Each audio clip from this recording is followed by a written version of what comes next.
Remove the black sticker. Clean the flex cable. Get a new battery cell and fix the flex cable. Welding with a special welding machine.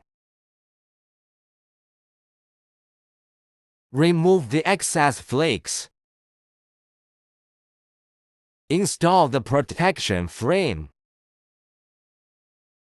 Apply protective sticker and battery sticker.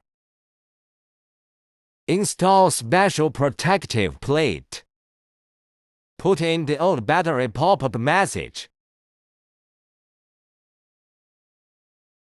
Install the battery and reinforce with professional equipment. Paste the original waterproof sticker. Do the first bonding.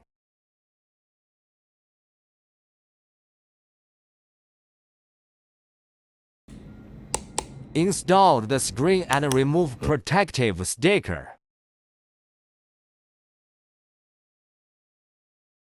Do the second bonding.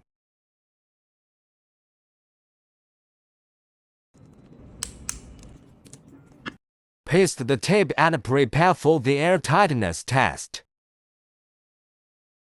Keep the air pressure around -20 for 20 seconds. Test passed. Finally, turn on the power to check whether the battery cell transplantation is successful.